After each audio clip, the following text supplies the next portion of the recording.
15-20 लोगों में, चाहे मेजर जनरल जीडी बख्शी हो, कर्नल RSN हो, सुशील पंडित हो, गौरव आर्या हो, ललित अंबरदार हो, इनमें से कोई एजेंडा है किसी का? रोज टेलीविजन पे आप देखते हैं, रोज कहीं ना कहीं भाषण चल रहा होता है उनका। किस लिए? क्या सिर्फ 90 करोड़ हिंदुओं में यही 10-15 लोग हैं? क्यों नहीं हर घर के अंदर 2-2 लोग पैदा हो रहे हैं? क्यों हम ये मानते हैं कि राष्ट्रवाद एक शाम में चाय पीने जैसा है कि थोड़ी देर के लिए राष्ट्रवाद भी बात कर लें? कुछ लोगों का राष्ट्रवाद 9 बजे रिपब्लिक टीवी देख के शुरू होता है और 11 बजे कहते हैं बस भारत माता की जय, सो जाओ। राष्ट्रवाद जीना होता है। अगर आपको अपने पे गर्व नहीं है, अपने इतिहास पे गर्व नहीं है, आपको बौनों जिन्होंने गुलाम बनाया है, अगर आप उनको महसूस कर रहे हैं, आप उनको मजबूरी में आपको झेलना पड़ रहा है, तो इसका मतलब यह है कि आपके अंदर कोई अपना स्वाभिमान नहीं है। जिसमें स्वाभिमान नहीं होता उसे राष्ट्र की कोई चिंता नहीं होती। उसको किसी भी हालत में रख दो, वो एडजस्ट कर लेगा, वो नाम बदल लेगा, वो धर्म बदल लेगा, वो लड़की की शादी करके एक नया रिश्ता बना देगा और नाम लगेगा, रख लेगा अपना शब्बीर कुमार। वो कुछ भी कर लेगा। अगर जागृत समाज होता तो उस दिन बोलना चाहिए था जिस दिन गुलशन कुमार की हत्या हुई थी। आप 3 चीजें रख रहा हूं रवि भाई, ध्यान दीजिएगा।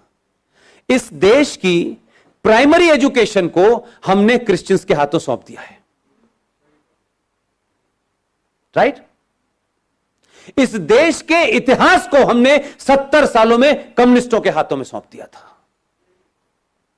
और तीसरी चीज बताऊं, इस देश का एंटरटेनमेंट आपने जिहादी मुसलमानों के हाथों छोड़ दिया है।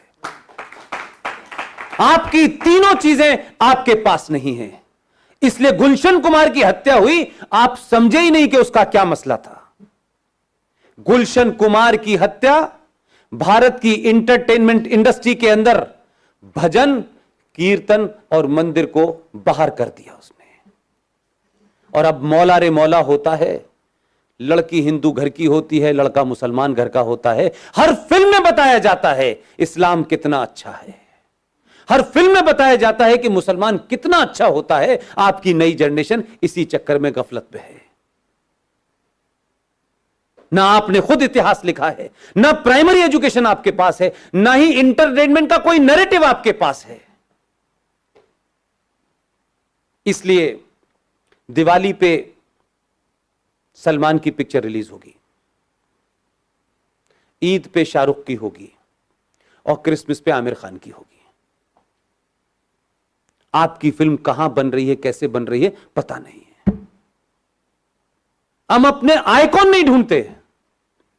और कोई आदमी राष्ट्र के लिए बिना किसी लालच के कोई काम भी कर रहा होगा तो सबसे पहले हमें उसी के अंदर कुछ नुस्ख निकालना होता है। हम उसको कैसे मजबूत करें इसकी हमें चिंता नहीं होती। हम एहसान करते हैं।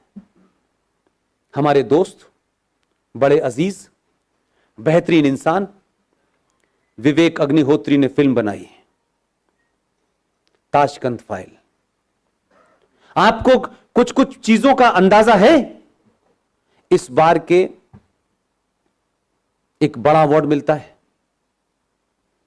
उस अवार्ड में 2 ही फिल्में फाइनल हुई लंबी 10 फिल्मों में से। एक कोई गिल्ली डंडा फिल्म बनी थी, क्या बनी थी, कुछ गली बॉय, एक वो थी और एक ताशकंद फाइल थी। दुख दूसरा है मेरा, सत्ता बदली लेकिन अभी व्यवस्था नहीं बदली है। जिस मोहतरमा ने नरेंद्र मोदी को चिट्ठी लिखी 50 लोगों के साथ में सूड और मक्कार इंटेलेक्चुअल्स के नाम पर, उस बंगाली महिला वो उसकी चेयरमैन थी। उसने ताशकंद फाइल को इसलिए नहीं लिखा कि उसने प्रधानमंत्री को चिट्ठी लिखी थी कि इस मुल्क में इंटॉलरेंस बढ़ गई है और हिंदू गुंडागर्दी सबसे ज्यादा हो गई है। तो वे विवेक अग्निहोत्री की फिल्म को उसने फाइनल नहीं होने दिया और गली बॉय को दे दिया।